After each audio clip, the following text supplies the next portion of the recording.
भाई हमारे पास और हमने एक फंक्शन को डिफाइन किया है इस तरह से from set x to set y। ठीक, अब इस बात का मतलब समझेंगे।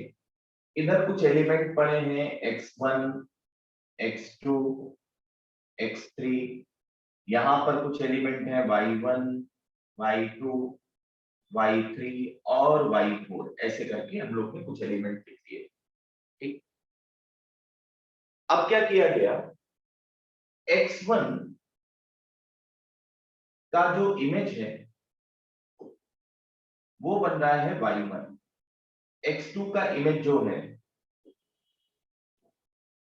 वो y2 है और x3 का इमेज y3 है। एक एक करके सारी बातों के मतलब समझेंगे। यानी हमने जो फंक्शन डिफाइन किया वो ये था कि कैपिटल Y या y is equal to f of x, ये फंक्शन। ठीक, ये एक मैथमेटिकल डेफिनेशन होती है, समझने की कोशिश करना। यहां पर जो f है उसको ऐसे लिखा जाएगा, f is from set x to set y। ठीक, इसको फंक्शन भी बोलते हैं, मैपिंग भी बोलते हैं, करस्पॉन्डेंस भी बोलते हैं।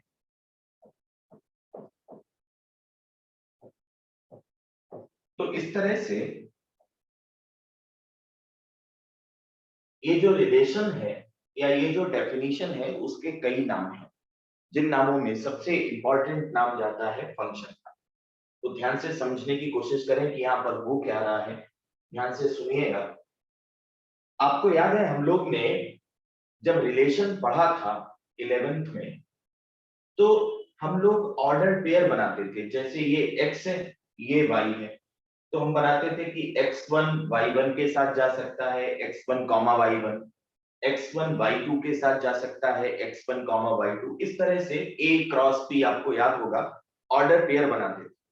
ठीक, और उसके बाद रिलेशन की स्टडी करते थे। मेनली हम लोग ने 4 तरह के रिलेशन पढ़े हैं। और जब फंक्शन की बात आई तो फंक्शन भी एक यूनिक टाइप का रिलेशन ही है। सबसे पहले मैं डेफिनेशन लिखूंगा, फिर उसको समझने की कोशिश करेंगे, क्योंकि चैप्टर का नाम होता है रिलेशन एंड फंक्शन। रिलेशन वाला पार्ट आपको 11th में करा दिया जाता है। ठीक, और बड़ा एलिमेंट्री है, उसको आप कभी भी सीख सकते हैं। उसमें कोई ऐसा नहीं कि वो फंक्शन से रिलेटेड हो, या जब रिलेशन ना पता हो तो फंक्शन आप नहीं पढ़ सकते, ऐसा कुछ भी नहीं। देखो हुआ क्या, ये जो लिखा है इसको समझने की कोशिश करो। ये लिखा था y जो है वो f ऑफ x है। y का मतलब कैपिटल Y का जनरल एलिमेंट और स्मॉल x का मतलब कैपिटल X का जनरल एलिमेंट। ठीक, तो जब आप फंक्शन में x की जगह x1 इनपुट की तरह यूज करेंगे, तो जब x1 पर फंक्शन ऑपरेट होगा तो दिए गए डायग्राम के हिसाब से हमें y1 रिजल्ट मिलेगा, आउटकम मिलेगा, आउटपुट मिलेगा। इसी तरह से अगर हम यहाँ पर f ऑफ x2 की बात करें तो y2 मिलेगा, और f ऑफ x3 की बात की जाए तो हमें मिलेगा y3। अब समझने की कोशिश करिएगा। जब हम कह रहे हैं कि फंक्शन डिफाइंड है from set x to set y, तो इस केस में डोमेन, डोमेन का मतलब होता है कलेक्शन ऑफ ऑल इनपुट्स। तो डोमेन ऑफ फंक्शन हो गया कैपिटल X। ठीक है, डोमेन हो गया पूरा का पूरा कैपिटल X। y फिर क्या होगा, y हो गया को डोमेन, डोमेन का साथी, दिस इज को डोमेन, ये कैपिटल Y से आएगा। लेकिन जब हम रेंज की बात करते हैं तो रेंज में आपको मालूम होना चाहिए सिर्फ वही एलिमेंट आते हैं जो डोमेन के एलिमेंट की इमेजेस हों। ठीक है, इन शॉर्ट अभी मैं बता रहा हूं क्योंकि इसकी कई चीजें आप पहले से पढ़ चुके हो, ये 12th वाला पार्ट नहीं है। ठीक, लेकिन फिर भी जितना आप पढ़ चुके हो उसको क्विकली हम लोग रिवाइज करने जा रहे हैं। रेंज क्या है, तो रेंज यहां पर है y1 y2 और साथ साथ y3। ये वाली बात भी हमें समझ में आ गई। तो डोमेन, कोडोमेन और रेंज का जो रिलेशन है वो यहाँ पर हमें दिखना चाहिए। बात क्लियर है? ठीक है, ध्यान से सुनिएगा। अब आती है फंक्शन की डेफिनेशन, यहां पर लिख रहा हूं मैं। Function is a relation from set x to y, है ना। वो कह रहा है फंक्शन भी एक तरह का रिलेशन है, कहां से? x से y पर, ठीक। Such that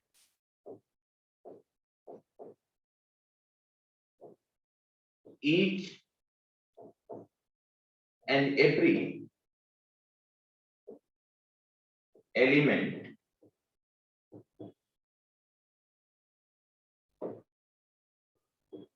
has each and every element from x, ध्यान से समझना, from x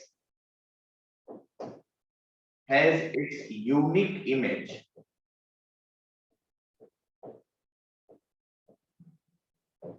in y, ठीक।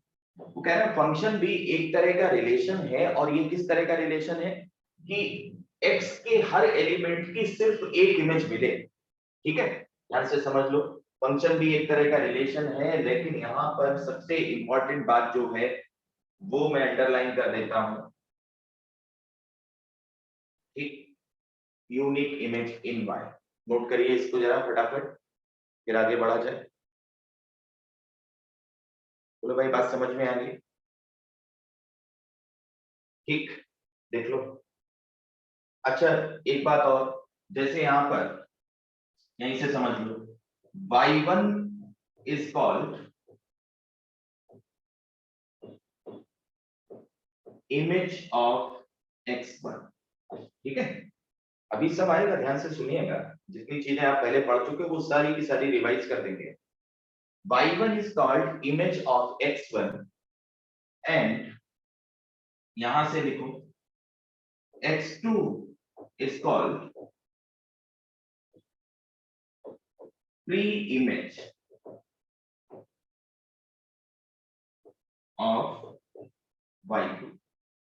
यानी अगर मैं यहां पर दिखाऊं, आपको पूछूं कि x1 का इमेज क्या है under this mapping, under this function, under this correspondence, तो आप मुझे बोलोगे कि x1 का इमेज इस डेफिनेशन में दिख रहा है y1, ठीक।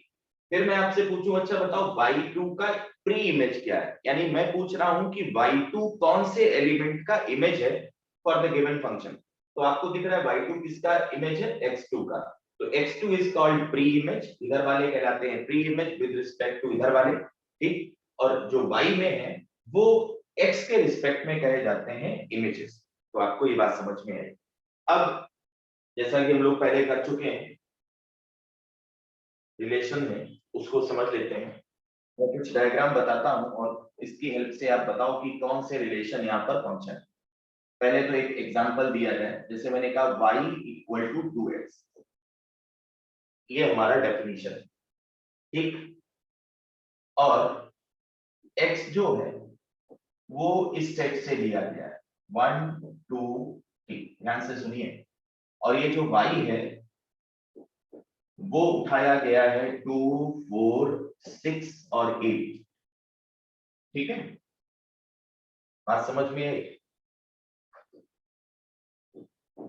Small x belongs to this set, small y belong to this set. तो ये है कैपिटल Y जिसकी अभी हम बात कर रहे थे, और ये है बेटा कैपिटल X। अब देखो है क्या यहाँ पर, इसको समझिएगा।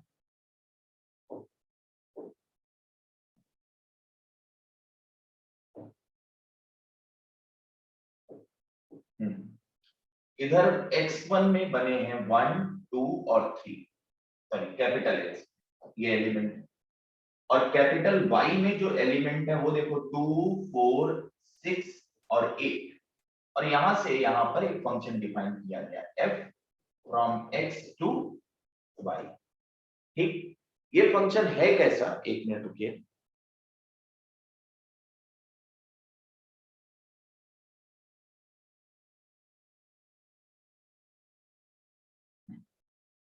ये फंक्शन है कैसा, इस बात को समझो। उसने पहले कहा कि यहां पर जो एलिमेंट है ये इन एलिमेंट्स को 2 से मल्टीप्लाई करने पर बनते हैं। तो अगर मैं इस डेफिनेशन में x की जगह 1 इनपुट की तरह यूज करूं, x की जगह 1 रखो, y आएगा 2, तो आपको क्या ये बात समझ में आई? मुझे लगता है कि आनी चाहिए कि 1 का इमेज मिला 2 अंडर दिस डेफिनेशन, 2 का इमेज मिला 4 और 3 का इमेज मिला 6। ठीक है, 8 जो है यहाँ पर छूट गया, ये किसी का भी इमेज नहीं है, कोई दिक्कत नहीं। तो बताइएगा कि डोमेन क्या हो गया? तो डोमेन का मतलब ये पूरे का पूरा, यानी 1 2 3 domain belongs to this set. बात समझ में आई? कोडोमेन क्या हो गया, फटाफट देखें। Codomain of function, this is 2 4 6 ending. चलिए, अच्छी बात है। और रेंज क्या हुआ? रेंज ऑफ फंक्शन, रेंज में तो सिर्फ वही एलिमेंट आएंगे जो इमेज बने हैं, 8 यहां पर शामिल नहीं होगा। तो आपको ये बात क्लियर होनी चाहिए, ये मेरा मतलब था कहने का। अब मैं आपसे कुछ चीजें पूछ लूं, जैसा कि हम लोग पहले भी कर चुके हैं।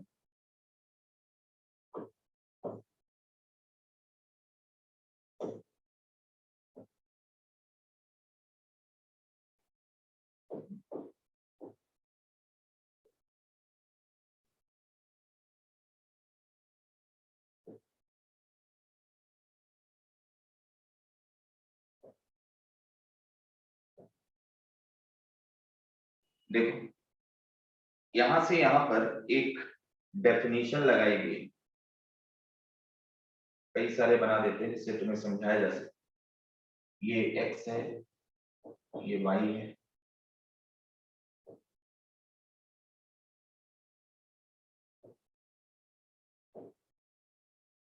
ठीक।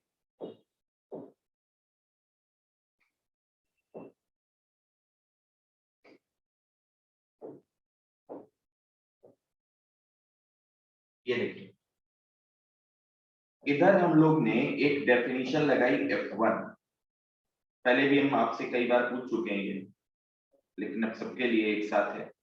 y1 y2 y3, यहाँ पर मैंने सिर्फ 2 एलिमेंट रखने हैं, x1 x2, y1 y2 y3। यहाँ पर हम x1 x2 x3 x4 रख लेते हैं, यहाँ y1 y2 और y3 रख देते हैं। अब जरा चेक करना, पहले वाला देखो, इधर से इधर f1 है, यहाँ f2 है और ये डेफिनेशन है f3। ठीक है, फटाफट समझने की कोशिश करें। ये डेफिनेशन है f3। अब क्या किया गया, इस डेफिनेशन में जब आप x1 डाल रहे हो तो इमेज मिल रहा है y1, x2 डाल रहे हो तो इमेज मिल रहा है y2, और x3 डाल रहे हैं तो भी इमेज मिल रहा है y2। ठीक है, ध्यान से सुनिए, इसमें क्या हो रहा है, इसमें सुनो, x1 का इमेज y1, x2 का इमेज y2। इधर क्या हो रहा है इसको भी देखें, इधर ऐसा कुछ हो रहा है। ठीक है, x1 का इमेज y1, x2 का इमेज y2, x3 का इमेज y3। चेक करिए, क्या ये डेफिनेशन या ये रिलेशन फंक्शन है?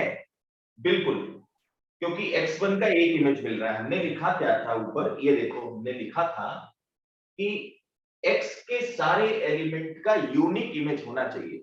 यूनिक का मतलब एक इमेज होना चाहिए सिर्फ, अगर एक से ज्यादा हुआ तो फिर वो डेफिनेशन फंक्शन नहीं है, वो रिलेशन फंक्शन नहीं है। तो आप यहां देखिएगा, x1 का सिर्फ एक इमेज है y1, x2 का सिर्फ एक इमेज है y2 और x3 का एक इमेज है y3। तो क्या ये रिलेशन, क्या ये डेफिनेशन फंक्शन है? बताओ। नहीं है सर। ये डेफिनेशन फंक्शन नहीं है। क्यों? मैंने लिखा था x में कोई भी एलिमेंट ना छूटे, x के सारे एलिमेंट की इमेज होनी चाहिए। जबकि यहां पर अगर मैं आपसे पूछूं कि फंक्शन में f3 जो फंक्शन है उसमें मैंने x4 इनपुट किया तो क्या मिला, तो यहां से दिख रहा है कुछ नहीं मिला। ठीक, यानी डोमेन के इस पॉइंट पर फंक्शन डिफाइंड नहीं है।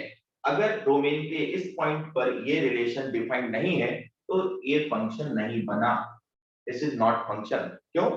इधर कोई एलिमेंट छूटना नहीं चाहिए, हर एलिमेंट का एक इमेज मिलना चाहिए। देखो x1 का एक इमेज है, x2 का भी एक इमेज है, तो ये रिलेशन फंक्शन है, इसमें कोई डाउट नहीं। ठीक है, हमारी सारी कंडीशन पूरी हो रही है, इधर कोई छूटे ना और हर एलिमेंट का एक इमेज मिले। यहाँ देखो x1 का इमेज y1, x1 का इमेज y1 एक ही मिल रहा है, x2 का इमेज y2 एक ही है, x2 का इमेज y2 है, x3 का इमेज भी एक ही एलिमेंट है y2, है ना। तो ये भी जो डेफिनेशन है वो फंक्शन है। याद रखिए कोडोमेन के एलिमेंट छूट सकते हैं, लेकिन डोमेन के सारे पॉइंट पर ये रिलेशन डिफाइंड होना चाहिए। और कैसे डिफाइंड होना चाहिए? कि हर एलिमेंट का सिर्फ और सिर्फ एक इमेज मिले। यही बात ऊपर कही गई थी, चेक कर लो जरा, यही बात ऊपर कही गई थी। Function is a relation from set x to y such that each and every element from x has its unique image in A। बात समझ में आ रही है? बोलो, क्लियर? चलिए देखते हैं, आगे बढ़ा जाए। उसके बाद क्या हुआ ये देखो, उसके बाद अब जब चीजें आपको समझ में आ रही हैं, एक फंक्शन हमने डिफाइन किया x to y such that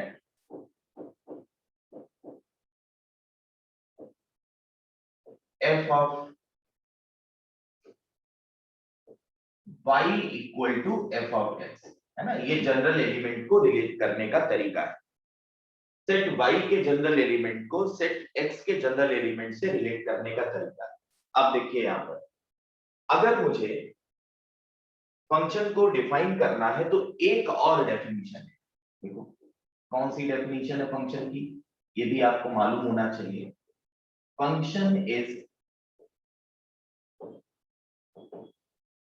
a single valued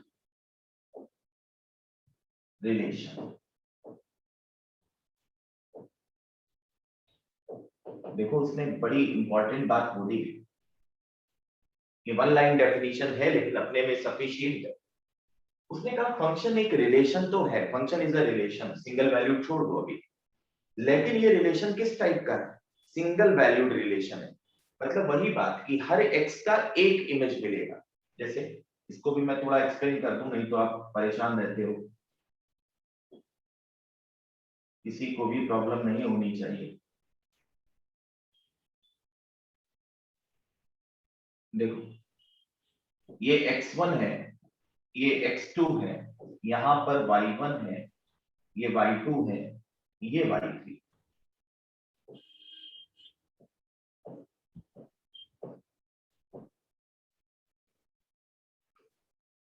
और यहां से यहां पर एक रिलेशन डिफाइन किया गया R1। ठीक है, ध्यान से सुनना। x1 का इमेज क्या है? आपको भी दो इमेज है y1 और y2। जब किसी रिलेशन में दो इमेज या एक से ज्यादा इमेज मिलते हैं किसी एक एलिमेंट के लिए भी, तो तय हो गया कि यार ये रिलेशन फंक्शन तो नहीं होना। ध्यान से सुनिएगा सारी बात।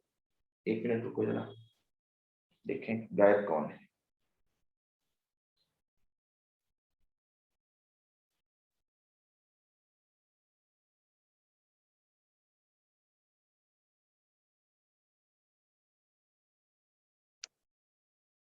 चलिए x1 का इमेज मिला y1 और x1 का इमेज मिला y2, लेकिन x2 का एक ही इमेज मिला। तो ये रिलेशन तो है R1, ये रिलेशन तो है, बट ये फंक्शन नहीं है। ध्यान से सुन लो, बड़ा टाइम नहीं लगता है, लेकिन आपके कॉन्सेप्ट ठीक हो जाए, गड़बड़ ना करें, इसलिए मुझे लगता है ये भी बता देना चाहिए यहाँ पर थोड़ा थोड़ा। ये रिलेशन तो है बट फंक्शन नहीं है। क्यों? क्योंकि अगर आप फंक्शन में x1 डालते हो तो हमें इसका इमेज मिल रहा है y1 एंड y2 बोथ। तो तुमने एक बात ध्यान दी, एक x पर एक से ज्यादा इमेज, तो दिस इज वन फॉर एक x and this is many. देखिए ध्यान से सुनिएगा, एक एक्स पर पहला जो वर्ड है वो डोमेन के करस्पॉन्डिंग है। डोमेन के एक एलिमेंट की एक से ज्यादा इमेज मिलना, वन मैनी। तो this is one many relation. अब बेटा यहां वर्ड आ गया मैनी, पहले एक्स लिखते हो फिर वाई लिखते हो ऑर्डर पेयर में। तो किसी भी एलिमेंट का कम से कम एक से ज्यादा इमेज मिला होगा, किसी एक एलिमेंट के लिए कम से कम एक से ज्यादा इमेज मिले होंगे। अगर ऐसा हुआ तो ये रिलेशन फंक्शन नहीं कहलाएगा। क्यों? फंक्शन कैसा रिलेशन होता है? सिंगल वैल्यू, यानी इधर तो 100% क्या होना चाहिए? वन। जैसे ये वन मैनी लिखा है ना, तो ये रिलेशन नहीं हो सकता क्योंकि यहाँ पर मैनी नहीं लिखा हो सकता। ध्यान से सुनो, एक और बनाते हैं, तब शायद आपको बिल्कुल क्लियर हो जाएगा। ये रिलेशन मैं R2 लिख देता हूं। यहां देखें x1, x2, x3, y1, y2, y3 ऐसे लिखा। ठीक, अब चेक करें, x1 का इमेज y1, x2 का इमेज y1 और x3 का इमेज y2। x से y डिफाइंड है R2 भी, है ना? ये x है, ये y है। ठीक, ऐसा डिफाइंड। तो इस केस में जो R2 है वो रिलेशन तो है ही और फंक्शन भी है। क्यों? क्योंकि आप देख रहे हो ना, एक x का एक इमेज मिला। मैं पूछूं आप x1 का इमेज बताओ तो आप एक ही वर्ड तो बोलो, एक ही एलिमेंट तो बोलोगे, y1। मैं पूछूं x2 का इमेज बताओ, y2 ही बोलेंगे आप। ठीक, मैं पूछूं x3 का इमेज बताओ तो आप एक ही एलिमेंट बोल रहे हो। ठीक बात, ठीक है। तो ये कैसा रिलेशन हुआ? This is one one relation. और वैल्यू का मतलब होता है y कोऑर्डिनेट की बात। तो यहां पर इस केस में हर x का एक यूनिक इमेज मिल रहा है, यानी ये रिलेशन भी फंक्शन है। ये वाला रिलेशन फंक्शन नहीं था। ठीक है, ऐसे ही आप बताएंगे, खुद करिए, अटेम्प्ट करिए। जो लोग नए हैं उनके लिए खासकर है, बाकी लोग तो अभी बहुत टाइम है, कोई प्रॉब्लम नहीं। x1, x2, x3, y1, y2, y3।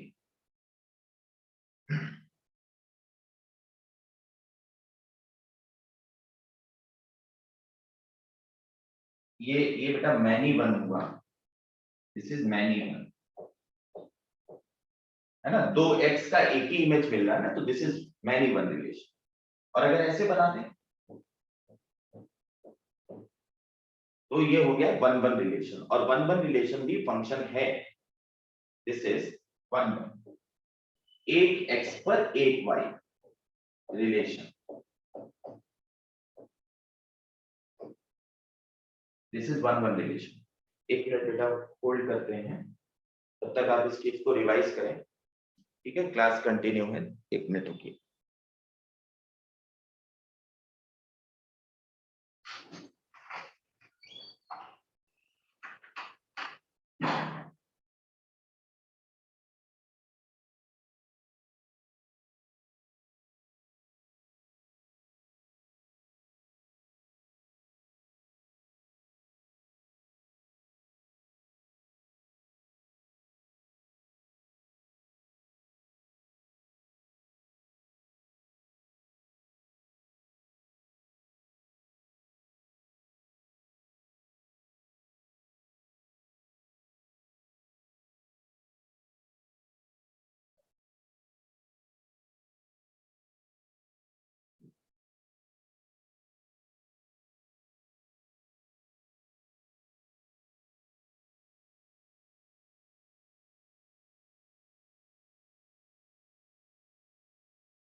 चलिए शुरू करते हैं।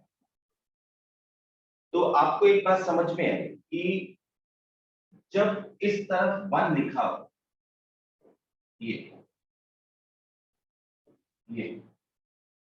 तो ये रिलेशन फंक्शन बन जाता है, क्योंकि हमने कहा था सिंगल वैल्यूड रिलेशन का मतलब ही फंक्शन होता है जब एक एक्स की एक वैल्यू मिले। ठीक है, देख लीजिए एक बार फिर से। अब यहाँ पर एक दूसरा वर्ड मैं लिख रहा हूं, थोड़ा टेक्निकल तरह से उसको समझेंगे। डोमेन, कोडोमेन एंड रेंज, इस बात को समझो। डोमेन, कोडोमेन एंड रेंज जो अभी बताया था वही लिख रहा हूं, लेकिन अब इसको लिखने का तरीका थोड़ा बदल गया, इसीलिए ये लिखा जा रहा है। ध्यान से सुनिएगा। कोई भी फंक्शन सेट एक्स से सेट वाई में डिफाइन है, कोई भी फंक्शन सेट एक्स से सेट वाई में डिफाइन किया गया, और ये डेफिनेशन इस तरह की है कि x के हर एलिमेंट, ध्यान से, x के हर एलिमेंट की एक सिंगल यूनिक इमेज y में मिलती है। यानी ये जो डेफिनेशन है वो डेफिनेटली एक फंक्शन को समझा रहा है, बता रहा है। ये बात हमें समझ में आ गई। अब इसका मतलब हुआ कि डोमेन, देखो मैंने कहा थोड़ा टेक्निकल तरीके से लिखना सीखना है, मैथमेटिकल बात करनी है। इस फंक्शन का डोमेन कैसे लिखा जाए? डोमेन ऑफ एफ, ठीक है, ये मैं लिखता हूं एक्स। एक्स का मतलब ये स्मॉल एक्स है, स्मॉल एक्स का मतलब कैपिटल एक्स का जनरल एलिमेंट, ठीक है।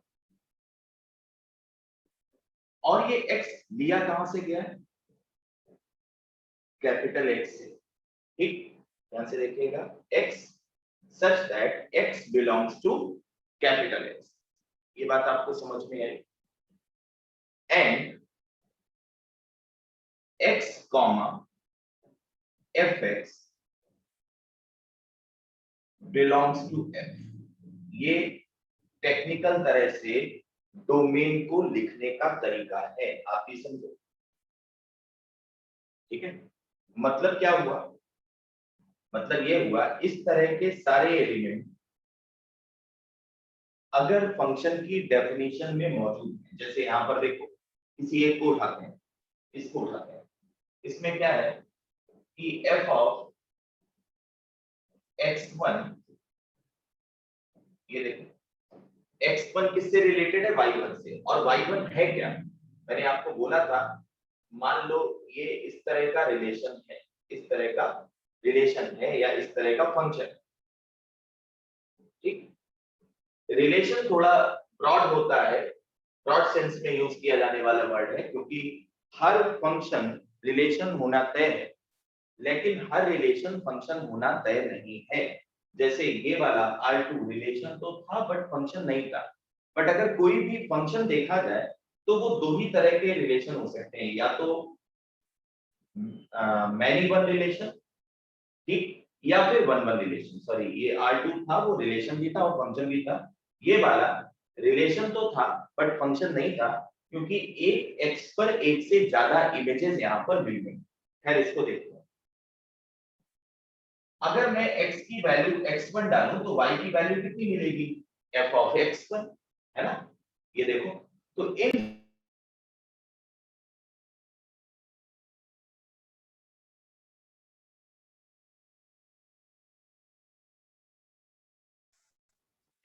x कॉमा fx,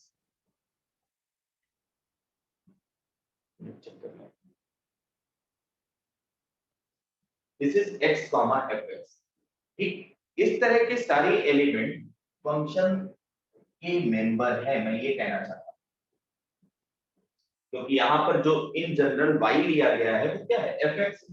तो ये जनरल एलिमेंट हुआ कैपिटल X से, और ये जनरल एलिमेंट हुआ कैपिटल Y से। This is x, y। इस तरह के सारे एलिमेंट इस फंक्शन में मौजूद हैं, ये कहा जा रहा है। और अगर इस तरह के सारे एलिमेंट फंक्शन में मौजूद हैं तो ये जो x है ना, ये x जो कैपिटल X से लिया गया है वो कंस्ट्रक्ट करता है फंक्शन का डोमेन। मतलब ये जो पहला पॉइंट है ये क्या बताता है, ये बताता है डोमेन। जब आप ऑर्डर्ड पेयर की तरह इसको लिखते हो, x, y की तरह इसको लिखते हो, तब पहला जो एलिमेंट है इस कॉम्बिनेशन का, ये कंस्ट्रक्ट करता है फंक्शन का डोमेन। चेक कर लीजिए। तो ये डोमेन को लिखने का तरीका। इसके बाद रेंज लिखते हैं। रेंज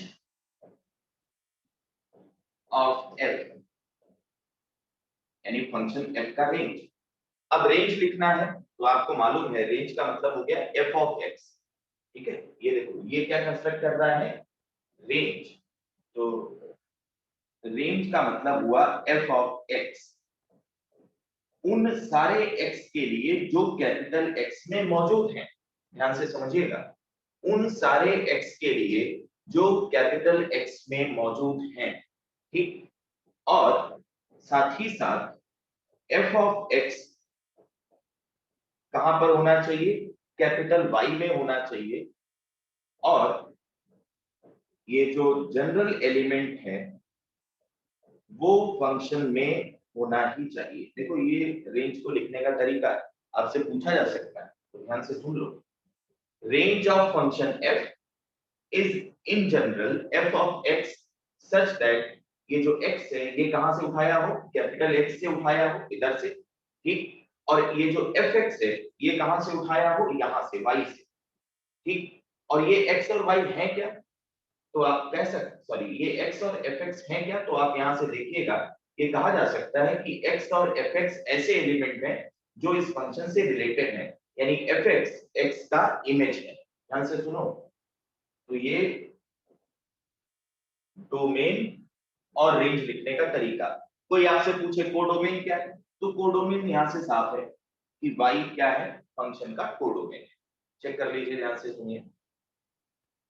बोलो भाई, बात समझ में आई, देख लो। ठीक, अब इसके बाद देखो,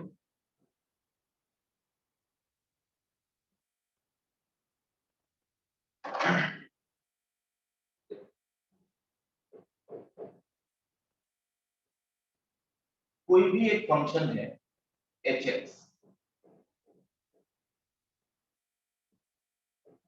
जो दो फंक्शन का कॉम्बिनेशन है, fx और gx, ऐसे करते हैं।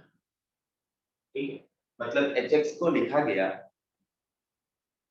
एक फंक्शन और फिर उसमें दूसरा फंक्शन जोड़ दिया। जैसे मैं आपको याद दिलाता हूं, कोई कठिन बात नहीं है। मैंने यहाँ लिखा साइन इनवर्स x और यहाँ लिख दिया सेक इनवर्स x, और फिर पूछा कि इसका डोमेन क्या है। फिर मैंने पूछा कि इस फंक्शन का डोमेन क्या है। तो आप कैसे करते हो, आप पहले यहाँ पर जो फंक्शन है इसका डोमेन निकालोगे। ठीक है, पिछले लेक्चर्स में हम पढ़ चुके हैं। अब मुझे पता है कि साइन इनवर्स सिर्फ उन वैल्यूज पर अप्लाई किया जा सकता है जो -1 से +1 है। यानी यहाँ पर जो x है वो है -1 से +1, and this x is nothing but domain of function. इसका पहले फंक्शन का डोमेन है, अगर मैंने इसको f1 बोल दिया इन जनरल।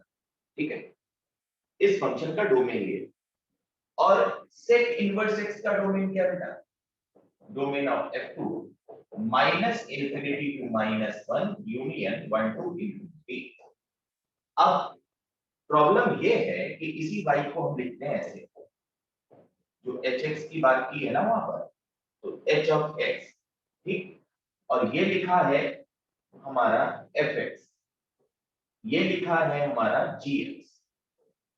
यानी पहला फंक्शन या पहला ऑपरेटर कौन सा है। देखो कई सारी चीजें होती हैं, मैं आपको पहले बोल चुका हूं कि इसमें थोड़ा सा 11th का पार्ट इन्वॉल्व रहता है, जो मैंने ऑलरेडी यहाँ पर तुम्हें बता दिया है। थोड़ा फटाफट बताया है, लेकिन ऐसा कुछ नहीं है कि आपको समझ में ना आए। बहुत सिंपल सी चीजें बताई गई हैं। डोमेन क्या होता है, कोडोमेन क्या होता है, फंक्शन की डेफिनेशन क्या है। तो फंक्शन एक तरह का रिलेशन है जिसमें हर एक्स का एक यूनिक इमेज मिलना चाहिए, इधर कुछ छूटना नहीं चाहिए, उधर कोडोमेन वाले सेट में कुछ एलिमेंट छूट सकते हैं, उससे कोई प्रॉब्लम नहीं। अब तुम एक बात बताओ, अगर मैं x को 1 रखूं यहां पर hx, तो ये 1 fx में रखा जाएगा या gx में रखा जाएगा? तो तुम कहोगे दोनों जगह रखा जाएगा, क्योंकि जहां जहां x है वहां 1 रखना है। इसका मतलब ये हुआ कि हमको ऐसी वैल्यूज पता करनी है x की जिस पर दोनों फंक्शन एक साथ साइमल्टेनियसली डिफाइंड हो, और वही वैल्यूज जो है ना वो कंस्ट्रक्ट करेगी इस फंक्शन hx का डोमेन। तो बताओ डोमेन क्या हुआ? ये यार -1 से +1 जाता है, और यहाँ पर क्या है -1 माइनस इन्फिनिटी से -1 गया, और फिर दूसरे सेगमेंट में 1 से इन्फिनिटी गया। तो दो ही एलिमेंट ऐसे दिखेंगे जो इसमें भी यूज हो सकते हैं और इसमें भी यूज हो सकते हैं। वो दो एलिमेंट कौन से हैं? वो दो एलिमेंट कौन से हैं? -1 + 1। -1 + 1। -1 और +1। देखो ध्यान से सुनो और समझो, है ना? जो लोग नए हैं उनके लिए खास कर, बाकी लोग तो थोड़ा थोड़ा जानते हैं ये। तो एक बात क्लियर हुई कि फंक्शन h का जो डोमेन है, hx का जो डोमेन है, डोमेन ऑफ hx, ये कैसे निकालोगे? This belongs to function fx का डोमेन और फंक्शन gx के डोमेन का इंटरसेक्शन। इंटरसेक्शन का मतलब कॉमन, जो दोनों में है। ठीक है, सेट थ्योरी में आप इतना पढ़ के आते हैं कि इसका मतलब क्या है। ठीक, अब मैं यहाँ पर लिखता हूं और आप ध्यान से समझने की कोशिश करिए। दिस इज, आप इसको हेडिंग दे सकते हो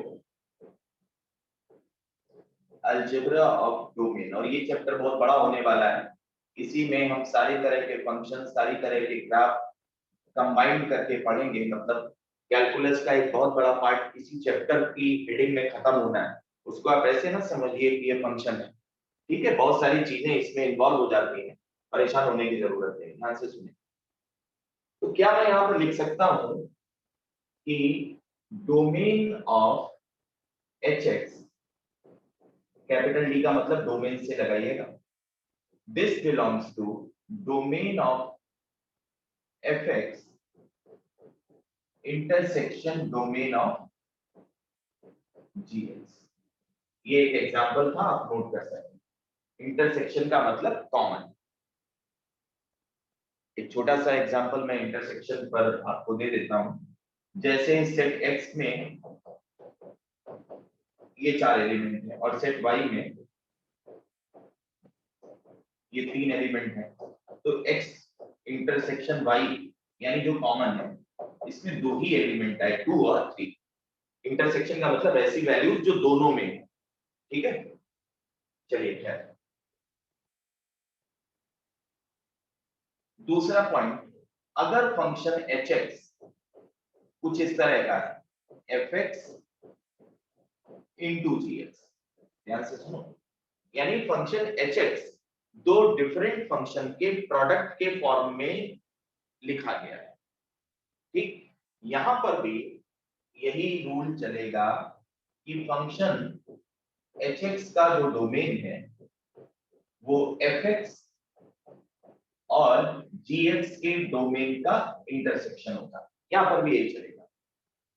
ठीक है, ध्यान से सुन लीजिए, समझ लीजिए। तीसरा लिखते हैं। मान लो hx ऐसे है, और यूं भी लिखा जा सकता है। देखो बिलोंग्स टू का क्या मतलब है, ये तो सीधा सीधा उसी के बराबर होगा जो इंटरसेक्शन आएगा। ऐसे भी लिख सकते थे, fx अपॉन gx, ये लिखा है।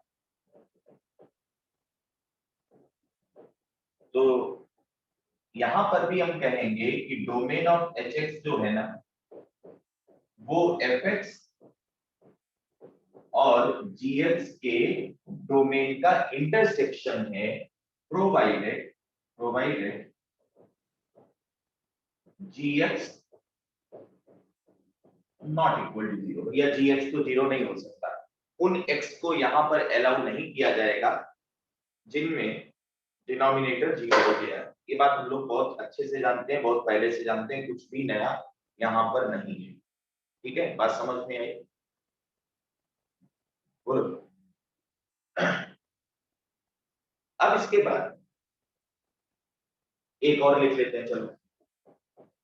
ये बहुत एलिमेंट्री सी चीजें हैं। ये लिखा है H X equal to square root of F X. ठीक, स्क्वायर रूट एफ एक्स में हमें पता है कि अंडर रूट के अंदर, अच्छा देखो एक बात और, हम जितना भी डिस्कशन फंक्शन वाले चैप्टर में करेंगे वो सब रियल वैल्यूड फंक्शन है, यानी उसका जो आउटकम आना है वो रियल नंबर आना है। बहुत ध्यान से सुन लो, जब तक कुछ और आपको कहा ना जाए तब तक they are real valued function, कोई भी बात अपनी तरफ से उसमें इंक्लूड नहीं करेंगे। तो देखिएगा, स्क्वायर रूट के अंदर अगर निगेटिव नंबर आता है तो वो क्वांटिटी इमेजिनरी हो जाती है या वो कॉम्प्लेक्स नंबर के हिस्से में चला जाता है।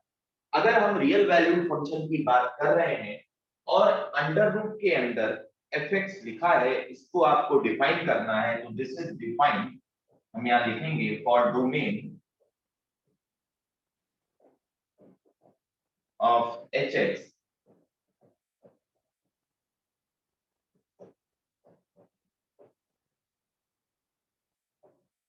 F x must be greater than और इक्वल टू 0। ये एक बात।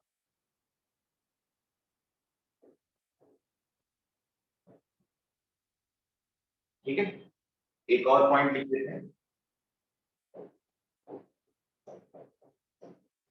एच एक्स इक्वल टू, यहां से हम लोग फंक्शन की तरफ पहुंचने लगते हैं, सारी चीजें समझने की कोशिश करेंगे। इसमें क्या है, for domain of F x, अब की बार एफ एक्स की वैल्यू 0 अलाउड नहीं है, 0 से बड़ी वैल्यू। क्यों? अगर ये एफ एक्स 0 हो गया तो डिनोमिनेटर में 0 बन जाएगा और 0 से डिवीजन मैथ्स में अलाउड नहीं है। मैं बार बार कह रहा हूँ, इसको समझने के लिए थोड़ा सा ज्यादा कोशिश करनी होती है। ये वो चैप्टर है जो बहुत धीरे धीरे से आगे जैसे बढ़ेंगे वैसे वैसे समझ में आएगा, क्योंकि इस चैप्टर को समझने के लिए फंक्शन के बारे में थोड़ा बहुत आइडिया होना चाहिए। Log function, quadratic function, modulus function, greatest integer function. But हम लोग क्या करेंगे, हम लोग एलिमेंट्री लेवल पर इसको करते चलेंगे और जहां जहां जो भी फंक्शन नया दिखेगा उस फंक्शन की पूरी बात उसी पॉइंट पर डिस्कस करी जाएगी। ठीक है, मैं कोशिश करूंगा कि इसी सेगमेंट में हम ग्राफ को भी लेते चलें। ठीक है, तो ये चैप्टर बहुत लेंथी होने वाला है क्योंकि इसमें कैलकुलस का सिर्फ यही पार्ट इंक्लूड नहीं करेंगे, इसको थोड़ा जनरल बनाते हुए कैलकुलस की अच्छी खासी बातें इस चैप्टर में हो जाए, ऐसी कोशिश रहेगी। ठीक है, अब देखो इधर देखो, यहाँ पर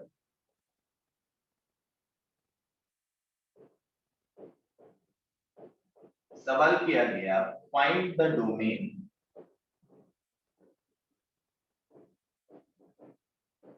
ऑफ फॉलोइंग फंक्शंस। डोमेन का मतलब फिर से वही कि x की ऐसी वैल्यूज का कलेक्शन जो इस फंक्शन की डेफिनेशन में यूज की जा सके। x की इस तरह की वैल्यूज का कलेक्शन हमें यहाँ पर शो करता है। पहले तो लिखा जाए कि कौन कौन से फंक्शन है, और छोटी बात हो या बड़ी बात हो ये आप डिसाइड नहीं कर सकते, इसलिए अगर समझ में ना आए पूछना जरूर है, ये ध्यान रखिएगा। ऐसे लिख लेते हैं। ठीक।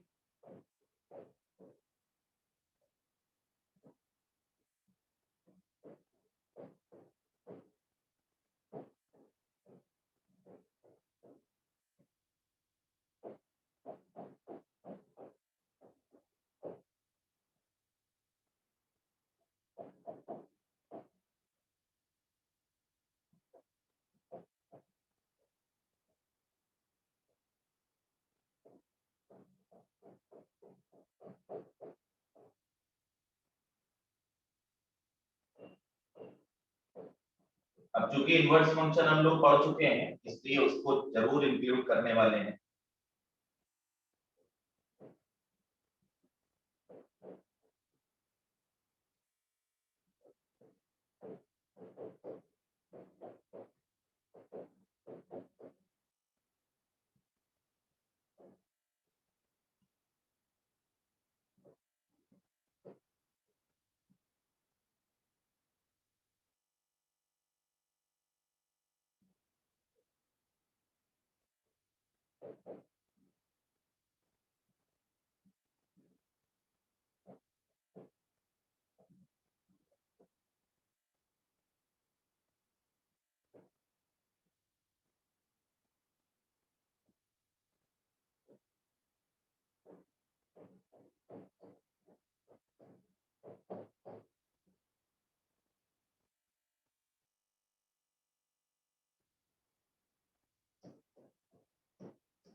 देखो अभी कोई ऐसा फंक्शन यहाँ पर यूज नहीं किया जा रहा जिसके बारे में आपने पढ़ा ना हो।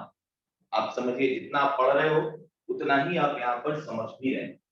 ठीक है, ऐसा कोई बेकार की बात यहाँ नहीं की जाएगी जिससे कि किसी को भी प्रॉब्लम हो। तो ध्यान से सुनिए, पूरा का पूरा कवर करूंगा लेकिन टाइम आने पर सारी चीजें होंगी। देखो ये क्या लिखा है, ये लिखा है 1/fx।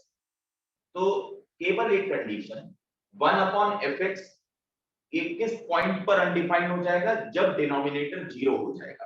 तो आप यहां पर कह सकते हो कि 2x - 1 कैन नॉट बी 0। ठीक है, यानी x कैन नॉट बी 1/2, यानी x कुछ भी रहे सिर्फ 1/2 ना हो। तो पूरे रियल नंबर के सेट से ये 1/2 हटा दो। ये हो गया फंक्शन का डोमेन। ध्यान से सुनो, हर बार आसान नहीं रहेगा। आसान होगा तो फिर जेई में सिलेक्शन कैसे होगा बेटा।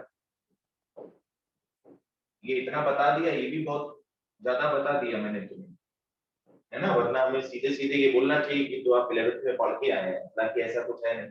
इधर देखो बी वाला, अंडर रूट के अंदर x-2। तो अंडर रूट के अंदर की क्वांटिटी निगेटिव नहीं होनी चाहिए, यानी इसको डिफाइन कैसे करेंगे। अच्छा आप समझ रहे हैं ना, ये बात समझ रहे हैं ना। ये क्या लिखा है, ये लिखा y as a function of x, कि x के लीनियर एक्सप्रेशन पर फंक्शन ऑपरेट किया गया। फंक्शन कौन सा है, square root function. This is square root function. कौन सा फंक्शन है, स्क्वायर रूट फंक्शन। ठीक, स्क्वायर रूट फंक्शन कब डिफाइंड होता है, तो आप यहां पर भी जानो कि भाई ये तब डिफाइंड होगा जब x-2 यानी स्क्वायर रूट के अंदर का पार्ट निगेटिव ना हो, यानी x की वैल्यू 2 या 2 से बड़ी हो। तो हम डोमेन को यूं भी लिख सकते हैं, domain of function is equal to कौन सा सेट होगा, 2 से लेकर इंफिनिटी तक। भाई 2 से बड़ी वैल्यूज है ना, 2 से लेकर इंफिनिटी तक की बात हुई है। देखो ठीक है, इंफिनिटी पर कभी क्लोज्ड इंटरवल नहीं लगाते। किसी को भी डाउट है पूछिएगा, नहीं कोई बात नहीं। किधर आ गए इसमें, शाबान समझ में आ रहा है, मुसाफ देखो समझ में आ रहा है आप सबको। Yes sir. Yes sir. शुरुआत में दिक्कत हो सकती है, मैं बोल रहा हूँ, लेकिन आपको ये चैप्टर अच्छे से करना ही होगा। ठीक है, लेवल का नहीं पढ़ोगे तो फिर आगे प्रॉब्लम और ज्यादा बढ़ेगी। मतलब समझ में आ रही बातें। अंडर रूट के अंदर की क्वांटिटी यानी 1 - x, x-2 पॉजिटिव या जीरो दोनों अलाउड। अंडर रूट के अंदर जीरो अलाउड है। अब देखो हम हमेशा किसी भी फैक्टर को x - a का फॉर्म देना चाहेंगे, जबकि यहाँ पर a - x है। एक काम करो, माइनस साइन बाहर निकाल लो, ऐसे लिखने की कोशिश करिए यूं, और माइनस साइन से पूरी इनइक्वेशन को मल्टीप्लाई कर। ठीक है, यानी -1 से हम पूरी की पूरी इनइक्वालिटी को यहां मल्टीप्लाई करने जा रहे हैं। एक मिनट,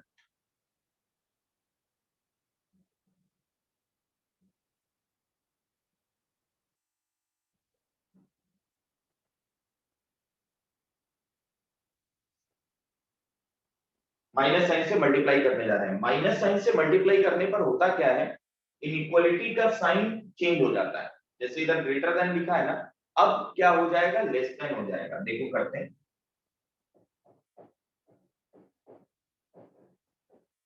ये कर दिया। ठीक है, लेस देन हो गया क्योंकि माइनस साइन से इसको गुणा किया। इसको मैं समझा देता हूं। मैंने लिखा -4 इज स्मॉलर देन 2। ठीक है, बिल्कुल छोटा है, -4 छोटा है, बिल्कुल करेक्ट स्टेटमेंट है। ओपनिंग जो है वो 2 की साइड है और माइनस साइन से मल्टीप्लाई कर दिया तो ये हो गया 4, ये हो गया -2। अब बताओ ओपनिंग चेंज हुई कि नहीं? 4 बड़ा होगा ना, तो इसमें अगर ओपनिंग 2 की साइड में है, इसमें ओपनिंग 4 की साइड में है। क्यों? क्योंकि हमने माइनस से मल्टीप्लाई किया और माइनस साइन से मल्टीप्लाई करने पर इनइक्वालिटी का जो डायरेक्शन है वो चेंज हो जाता है, रिवर्स हो जाता है। बिल्कुल बिल्कुल हो जाता है। तो इफेक्टिव इनइक्वालिटी ये बना। अच्छा, हो सकता है कि इसको सॉल्व करना कुछ लोग को ना आता हो, तो फटाफट बता रहा हूं। और एक क्लास संडे को रखता हूं जिसमें मैं इनइक्वालिटी बता दूंगा। This is the part of elementary maths. ध्यान से सुनिएगा। सबसे पहले ये देख लिया करो, वैसे एक बार में समझ में आने वाली बात है। सबसे पहले ये देख लिया करो कि ये पार्ट जीरो कहां पर बना, किस एक्स पर। तो ये जीरो कहां बन रहा है? आप कहोगे कि x बराबर 1 पर या 2 पर। नंबर लाइन बनाई, उस पर 1 और 2 मार्क कर लिया। बिल्कुल ठीक बात। उसके बाद इन पॉइंट्स को बेटा बोलते हैं क्रिटिकल पॉइंट। क्रिटिकल पॉइंट यानी वो पॉइंट जहां पर फंक्शन अपना बिहेवियर चेंज कर सकता है। चेंज करने का मतलब पॉजिटिव, दूसरी एक तरफ पॉजिटिव दिखे तो हो सकता है दूसरी तरफ निगेटिव है, या हो सकता है चेंज ना भी करे। ठीक है, डाउट वाले पॉइंट है ये। तो क्या करते हैं, बड़े वाले क्रिटिकल पॉइंट के राइट में प्लस बना देते। ठीक है, हमेशा। और फिर देखा आपने, हम 2 पर खड़े होकर देखें कि ये 2 कौन से फैक्टर के कारण आया। तो ये आया x - 2 को जीरो करने के कारण। मैंने कहा ना जीरो कर लो इस पूरे प्रोडक्ट को। अब इस फैक्टर पर अगर ऑड पावर है, इस फैक्टर पर अगर ऑड पावर है, तो जो साइन 2 के राइट में था उसका अपोजिट साइन यहाँ पर 2 के लेफ्ट में बनना है। ऐसे माइनस हो गया, पॉजिटिव का अपोजिट निगेटिव। कहां पर खड़े हो गए? आखिर 1 पर। 1 किस फैक्टर की वजह से आया? x - 1। पावर कैसी? ऑड। जब जब ऑड पावर होगी दोनों तरफ का साइन डिफर करेगा और आप समझ पा रहे हैं इधर हो जाएगा ये प्लस। ठीक है ना? अब देखो सब दिख रहा है। प्रोडक्ट जीरो कहां पर हुआ? इन पॉइंट्स पर, 1 और 2 पर। ठीक, तो ये पॉइंट हमें सॉल्यूशन में उठाने हैं। पॉजिटिव और सॉरी नेगेटिव कहां हुआ? तो आप कहोगे 1 और 2 के बीच में। तो जीरो या निगेटिव ये कितने हिस्से में बना रहा? तो ये बना रहा 1 से लेकर 2 के बीच। 1 पर जीरो, 2 पर जीरो और उसके बीच में निगेटिव, वही तो हमें चाहिए। तो यहाँ पर x लिखा जाएगा from this interval and this is the domain of function. ठीक है, बात समझ लो। फिर आए इस पर, अनिमेश बोलो इसका डोमेन बोलो। सर x² + x + 1 0 नहीं हो सकता और ग्रेटर देन 0 होगा और सॉल्व कर लेंगे। अच्छा, ये ग्रेटर देन जीरो होगा, तो वही तो हम पूछ रहे हैं किस x पर ये ग्रेटर देन जीरो होगा। इसको सॉल्व कैसे करेंगे? अनुकृति बताओ, कब ये पॉजिटिव होगा? मैंने बता रखा है सबको, कोई बताएगा? अपूर्वा,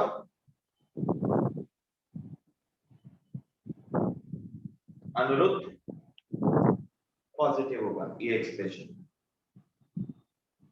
सॉल्यूशन बताओ जल्दी जल्दी। नवनीत, बोल दिया करो कभी कभी भाई, समझ रहे हो? इसीलिए यही ऑनलाइन का सबसे बड़ा ड्रॉबैक है, लेकिन कई बार करना पड़ता है, मजबूरियां होती हैं। है ना, वो पढ़ाई की फीलिंग ही अलग होती है जब आप सामने बैठे हो, पूछ रहे हो, समझ रहे हो। ये तो एक तरफ वन वे चलता है, फिर भी कोशिश की जाती है कि आपको छोटी छोटी बातें भी एक्सप्लेन करी जाए। देखो, याद नहीं आ रहा अनिमेश, ये कब पॉजिटिव होगा बताओ? एक क्वाड्रेटिक है, ए पॉजिटिव है, डी निगेटिव है, कब होगा? बता रखा मैंने, ax² plus bx plus c, ये क्वाड्रेटिक है जैसे कि इधर है। अब मैं पूछ रहा हूं कि ये पॉजिटिव कब होगी? तो दिख क्या रहा है हमें? दो चीजें समझिएगा। अलग कलर से लिखता हूं ताकि आपको समझ में आए। पहला पॉइंट है ए पॉजिटिव हो और डी निगेटिव हो। D for discriminant, B square minus 4ac। तो y जो है ना, y का मतलब ये पूरा एक्सप्रेशन ध्यान से सुनिएगा, ये हमेशा पॉजिटिव रहेगा for all real values of x। हमेशा पॉजिटिव रहेगा, ये ध्यान से। अभी मैं लिख रहा हूं, ये देखिए, ये हमेशा पॉजिटिव रहने वाला है। और दूसरी बात, अगर a निगेटिव हो और साथ साथ डिस्क्रिमिनेंट भी निगेटिव हो, डिस्क्रिमिनेंट दोनों जगह निगेटिव है, ध्यान रखिए, अपने आप ना कुछ कर लेना, तो y भी निगेटिव रहेगा for all x belongs to the set of real numbers. Note down, ठीक है, बताया था, ध्यान रखा करिए। चलिए, तो यहां पर तुम क्या देख रहे हो, यहां पर देख रहे हो इस क्वाड्रेटिक को देखो, इधर का साइन नहीं, ये तो हमें पता करना है कि कब पॉजिटिव है। इस क्वाड्रेटिक को देखो तो a की जगह क्या है, 1 है, एक्स स्क्वायर का कोएफिशिएंट 1 है, और d आपको दिखा कितना है, b स्क्वायर, b की जगह बनता यानी 1 माइनस 4, d निगेटिव आया, -3 आया, तो a positive d negative, a positive d negative, यानी ये एक्सप्रेशन है ना, ये ना तो कभी जीरो होगा ना कभी निगेटिव होगा, this is always positive for each and every value of x। सारी रियल वैल्यूज पर ये पॉजिटिव है। तो इसका डोमेन तो बड़ा मजेदार आया। डोमेन क्या आया, डोमेन का मतलब जो इनपुट है, इनपुट का मतलब जो x है, ऑल रियल वैल्यूज। इस सवाल का आंसर आया -इंफिनिटी टू +इंफिनिटी। सवाल समझ में आया बेटा? तुम लोग के जो भी डाउट हो वो बता दिया करो, तो एक्स्ट्रा क्लास में वो होंगे सबके लिए। डी वाले बता दिए, डी निगेटिव कैसे है? मैंने कहा कि ये अभी याद रखो, अभी ये याद रखो, ठीक है। मैंने कहा कि कोई भी क्वाड्रेटिक एक्सप्रेशन है, अगर उसमें लीडिंग टर्म मतलब एक्स स्क्वायर का कोएफिशिएंट पॉजिटिव है और इसका डिस्क्रिमिनेंट जानते हो किसी क्वाड्रेटिक का, ऐसे लिखते थे, ये जानते हैं ना, ये जानते हो ना? सर हाँ, तो a पॉजिटिव d निगेटिव होने पर ये हमेशा जो है पॉजिटिव रहेगा हर रियल वैल्यू के लिए। रीजन है, उसका रीजन है, जब आप इस कर्व को ड्रॉ करोगे तो ये पैराबोला बनता है ओपनिंग अपवर्ड, ठीक है, इसका डिटेल बाद में, अभी नहीं। तो पैराबोला ना तो कहीं एक्स एक्सिस को कट करता है ना टच करता है, पूरा का पूरा पैराबोला एक्स एक्सिस के ऊपर है ना, ऐसा ग्राफ बनेगा इसका सॉरी, ठीक। अगर एक्स एक्सिस के ऊपर है तो एक्स एक्सिस के ऊपर वाई कोऑर्डिनेट कैसा होता है, पॉजिटिव। दैट्स व्हाई सारी रियल वैल्यूज के लिए वाई कोऑर्डिनेट पॉजिटिव है, इस तरह का ग्राफ बनेगा, ठीक है। जैसे आपसे पूछ लिया जाए कि बताओ इसका सॉल्यूशन क्या होगा, एक और लिख के देखते हैं।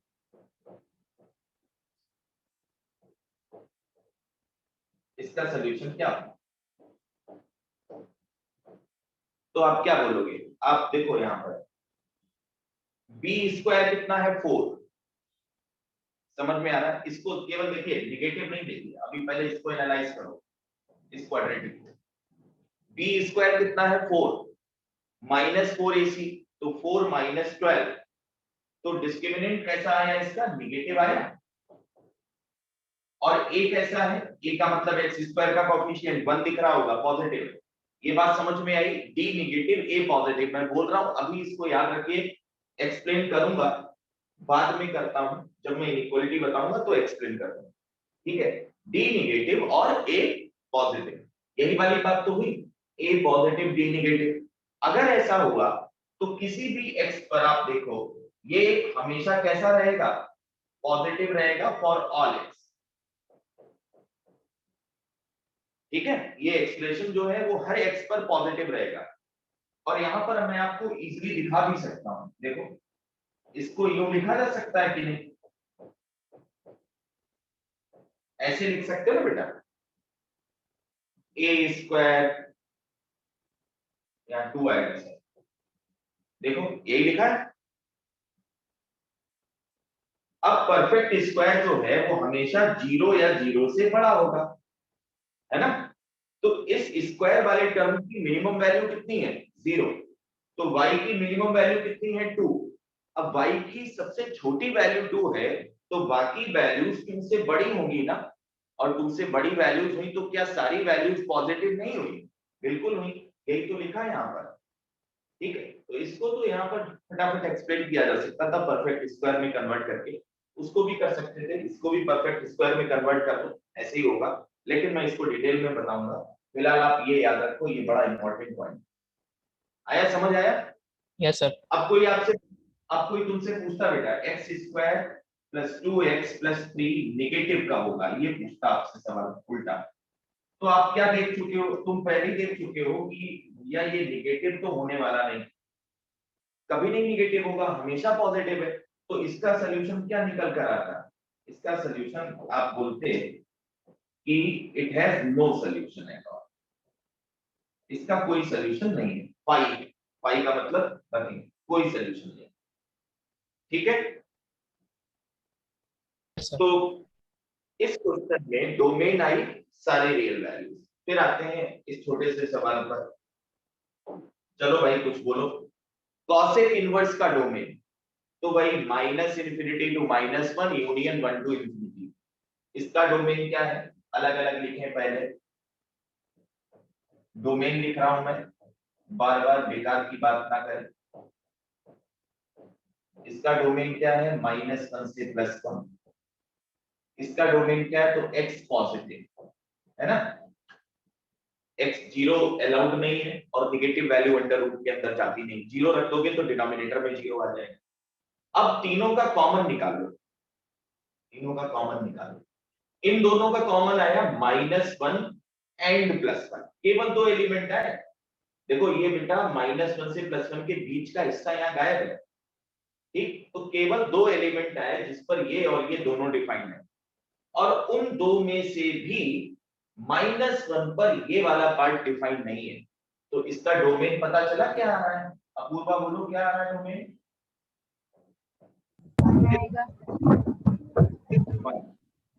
अनुकृति ये बात समझ में आई, इसका डोमेन सिर्फ 1 आ रहा है। Yes sir.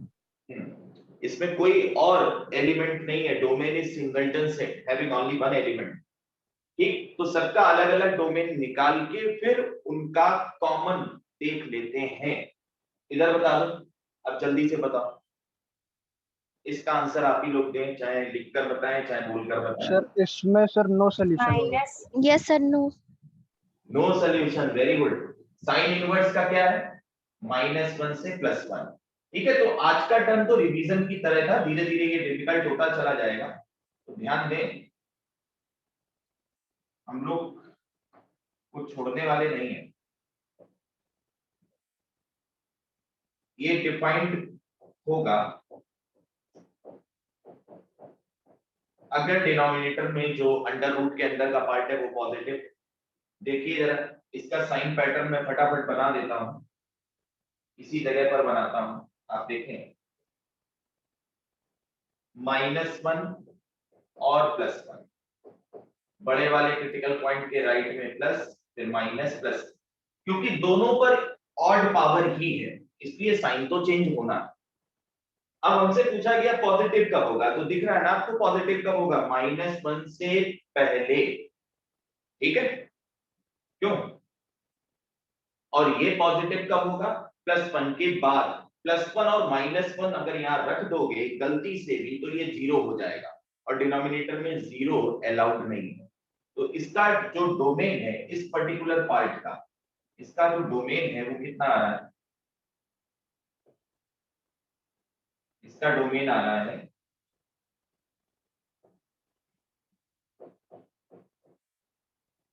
डोमेन आ रहा है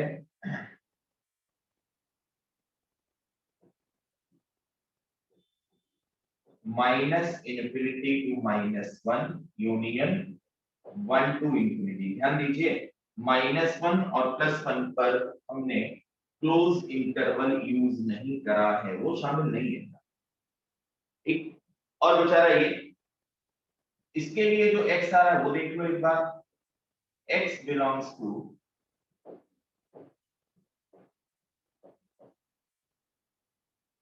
-1 टू +1, ये इसका डोमेन,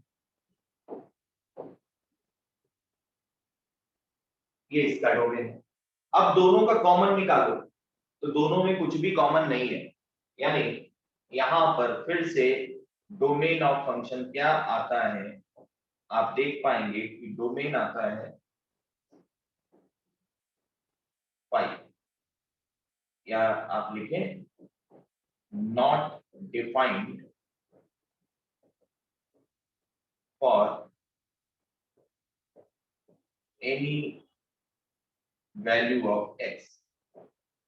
अब रियल वर्ड हम यूज भी नहीं कर रहे हैं, क्योंकि हम पढ़ते ही बेटा रियल वैल्यूड फंक्शन, या इसको ऐसे भी लिखा जा सकता था x belongs to 5, no solution.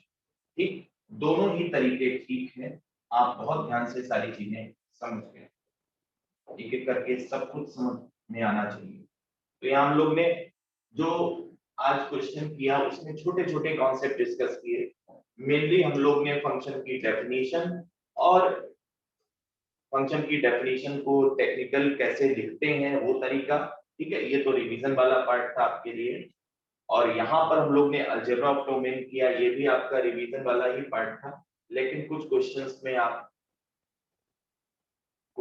थोड़ा सा सोचना पड़ा। नेक्स्ट टर्म पर हम लोग इसके आगे की बात करते हैं, ठीक है। बट ये चैप्टर पढ़ने का जो तरीका है वो मैंने आपको बता दिया है, इसमें बहुत सारी चीजें मिक्स रहती हैं, तो धीरे धीरे ही आपको ये चैप्टर समझ में आने लगता है, ठीक है। एकदम से आप इसमें बिल्कुल पारंगत नहीं हो सकते, मास्टर नहीं बन सकते। तो ये वो चैप्टर है जिसमें धीरे धीरे से आपको फीलिंग आएगी कि क्या हो रहा है, क्यों हो रहा है, और आगे आपको कैलकुलस की एक अच्छी फाउंडेशन अगर तैयार करनी है तो ये चैप्टर अच्छा करना ही होता है। इसमें ऐसे रो के नहीं बैठना है कि हमें समझ में नहीं आया पहली बार में, नहीं आया तो समझना पड़ेगा, ठीक है। तो आज के लिए बस इतना ही रखते हैं। तो नेक्स्ट, हाँ बता सर आईपीएफ के क्वेश्चन सर आप बोल रहे हैं। आईपीएस के क्वेश्चन हम लोग संडे को एक क्लास रखेंगे, उसमें डिस्कस करेंगे, है ना, नहीं तो ये संडे को आप लोग अपने डाउट तैयार रखिएगा, संडे को हम लोग क्लास में डिस्कस करेंगे। Thank you sir.